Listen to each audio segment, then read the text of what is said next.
Spiderman no वे home को release हुए लगभग एक सप्ताह हो गया है।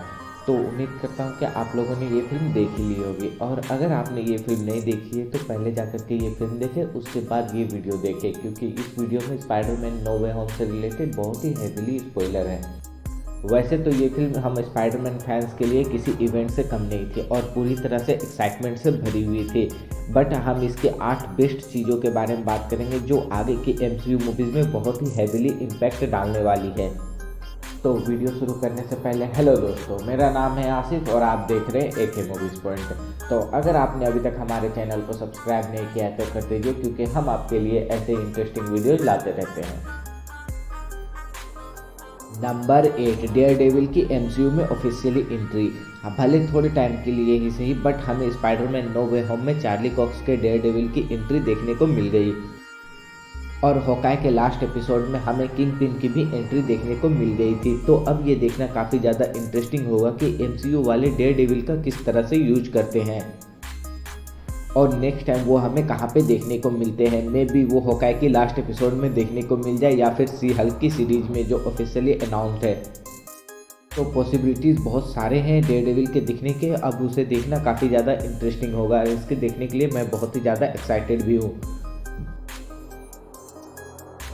नंबर 7, वेनम की एमसीयू में एंट्री। नो वे होम के पोस्ट क्रेडिट सीन में हमने टॉम हार्डी के वेनम को एमसीयू में देखा, जो कि इस यूनिवर्स और एवेंजर के बारे में पता लगा रहा था, और फिर डॉक्टर स्ट्रेंज की स्पेल की वजह से वो वापस अपने यूनिवर्स में चला जाता है।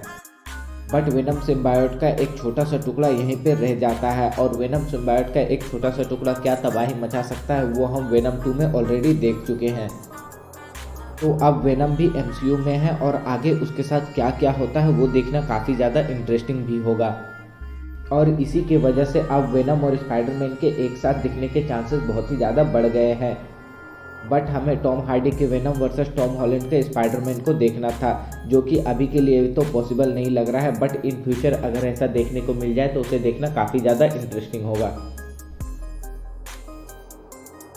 डॉक्टर स्ट्रेंज वर्सेस स्पाइडरमैन, ये फाइट फिल्म के one of the most highlighting moment में से एक था, जहां मिरर डायमेंशन में हमें दोनों के बीच बहुत ही ज़्यादा कमाल की फाइट देखने को मिलती है, और जिस तरह से डॉक्टर स्ट्रेंज अपने पावर का यूज करते हैं वो देखने में बहुत ही ज़्यादा कूल लगता है, और साथ ही जिस तरह से स्पाइडरमैन ने डॉक्टर स्ट्रेंज से लड़ाई की और उन्हें हराया वो देखने में बहुत ही ज़्यादा इंटरेस्टिंग था। नंबर 5, ग्रीन गॉब्लिन की परफॉर्मेंस। जिस तरह से विलियम डेफो ने इस फिल्म में ग्रीन गॉब्लिन का एक्ट प्ले किया है वो इस फिल्म का एक प्लस पॉइंट बनता है, क्योंकि 20 साल के बाद वो अपने ग्रीन गॉब्लिन के कैरेक्टर को रिटर्न कर रहे थे, और आज भी हमें वो सेम एनर्जी देखने को मिलती है जो 20 साल पहले हमने देखी थी, और जो इस कैरेक्टर में पूरी तरह से जान डाल देती है। और उनका परफॉर्मेंस इतना ज़्यादा कमाल का था कि आप उनके कैरेक्टर से हेट भी करोगे। नंबर 4, आंट मे और पीटर का लास्ट कन्वर्सेशन। अब तक एमसीयू में आंट मे के कैरेक्टर को एक फनी वे में ही प्रेजेंट किया गया था, बट जब मरने से पहले वो आखिरी बार पीटर से बात करती है और पीटर को उसकी जिम्मेदारियों के बारे में समझाती है, तब ही पीटर को स्पाइडरमैन बनने का एक्चुअल मतलब समझ में आता है, और उसे पता चलता है कि स्पाइडरमैन बनने का मतलब सिर्फ लोगों की जान बचाना नहीं है, बल्कि अपनी रिस्पॉन्सिबिलिटी को समझना है।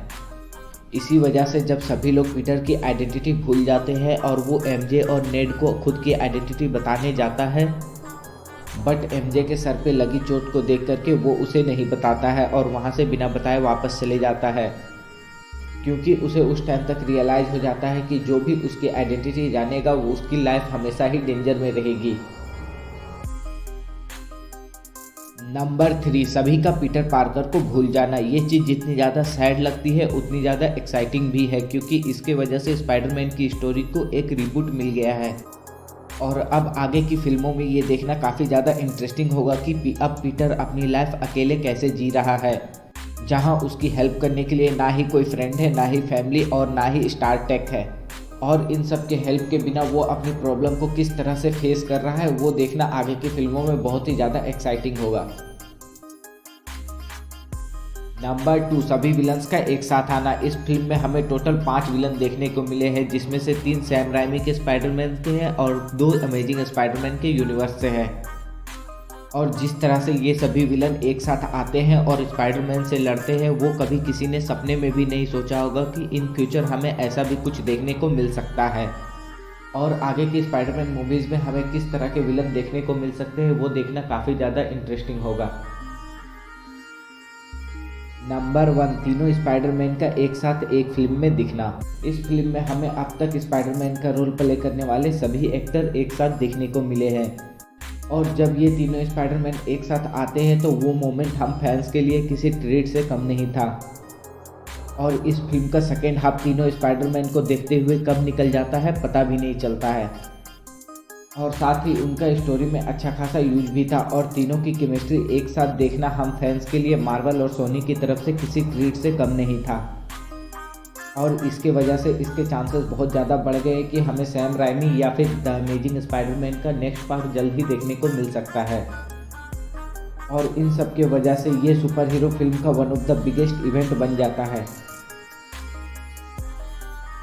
तो ये था स्पाइडरमैन नो वे होम का 8 बेस्ट थिंग जो इस फिल्म को स्पेशल बनाती है। इनमें से आपकी फेवरेट कौन थी वो आप हमें कमेंट में ज़रूर बताएं, और साथ ही ऐसे ही और एक्साइटिंग वीडियोस के लिए हमारे चैनल को सब्सक्राइब करें। और जिस टाइप की शूज़ आप अपने मोबाइल स्क्रीन पे देख पा रहे हैं, अगर आप उस टाइप की शूज़ बाय करना चाहते हैं तो आप हमारा इंस्टाग्राम पेज चेक कर सकते हैं, लिंक नीचे डिस्क्रिप्शन में है। वीडियो पसंद आया तो उसे लाइक और दोस्तों के साथ शेयर जरूर करें, और ऐसे इंटरेस्टिंग मूवीज और सीरीज के रिकमेंडेशन के लिए हमारे चैनल को सब्सक्राइब करें। Thank you for watching.